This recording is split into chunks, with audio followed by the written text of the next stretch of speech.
कभी हाँ कभी ना। उत्तर प्रदेश में एनडीए गठबंधन में शामिल दलों का मिजाज इन दिनों कुछ ऐसा ही है।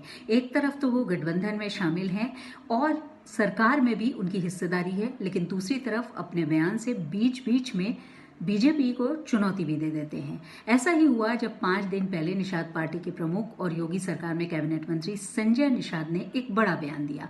संजय निषाद ने गोरखपुर में ये कहा कि अगर बीजेपी को सहयोगियों से कोई फायदा नहीं है तो उनको गठबंधन तोड़ देना चाहिए। इस बयान को बीजेपी नेतृत्व को सीधी चुनौती के तौर पर देखा गया और सियासी हलचल मच गई। लेकिन उसके बाद संजय निषाद लखनऊ पहुंचे और यहां डिप्टी सीएम ब्रिजेश पाठक से मिलने उनके घर जा पहुंचे। उसके बाद दोनों की मुस्कुराती हुई तस्वीरें सामने आईं। लेकिन अब मामला एक कदम और आगे बढ़ गया है। निषाद पार्टी के प्रमुख संजय निषाद ने मुख्यमंत्री योगी आदित्यनाथ से मुलाकात की है। मुख्यमंत्री के सरकारी आवास पर संजय निषाद और उनके बेटे मिलने पहुंचे और मिलने के बाद वो गठबंधन से पूरी तरह से संतुष्ट नजर आए। यानी एक बार फिर उनका सुर बदल गया।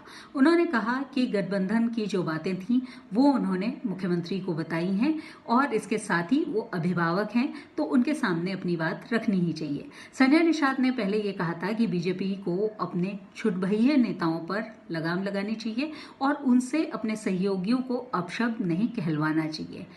उन्होंने ये बात दोहराई और कहा कि उन्होंने ये बात भी रखी है। सबसे बड़ी बात यह है कि जिस तरह से उत्तर प्रदेश में अभी विधानसभा चुनाव में 1.5 साल का समय बाकी है, लेकिन जो सहयोगी दल हैं एनडीए के वो अपने अपने मुद्दों के साथ अब मुखर होकर के आगे आ रहे हैं। ऐसे में संजय निषाद भी निषाद आरक्षण के मुद्दे पर कई बार बयान दे चुके हैं। दिल्ली में सम्मेलन में भी उन्होंने न सिर्फ अपनी ताकत दिखाई बल्कि अपनी इस मांग को दोहराया भी। हालांकि संजय निषाद ये जानते हैं कि उनकी इस मांग को पूरा करने में नरेंद्र मोदी और योगी आदित्यनाथ का सहारा हो सकता है, इसलिए उन्होंने ये बात भी दोहराई कि निषाद आरक्षण के लिए उन्हें योगी मोदी पर भरोसा है। अब फिलहाल आगे पंचायत चुनाव होने हैं और उसके बाद विधानसभा चुनाव भी उत्तर प्रदेश में होने हैं। ऐसे में देखना यह है कि सहयोगी दलों का रुख क्या रहता है और किस तरह से वो अपनी उपयोगिता को साबित करते हैं। लेकिन एक बार फिर संजय निषाद के सुर बदल गए हैं और अब गठबंधन से वो पूरी तरह से संतुष्ट नजर आ रहे हैं। उत्तर प्रदेश की राजनीतिक हलचल पर हमारी नजर रहेगी, हम आपको बताते रहेंगे।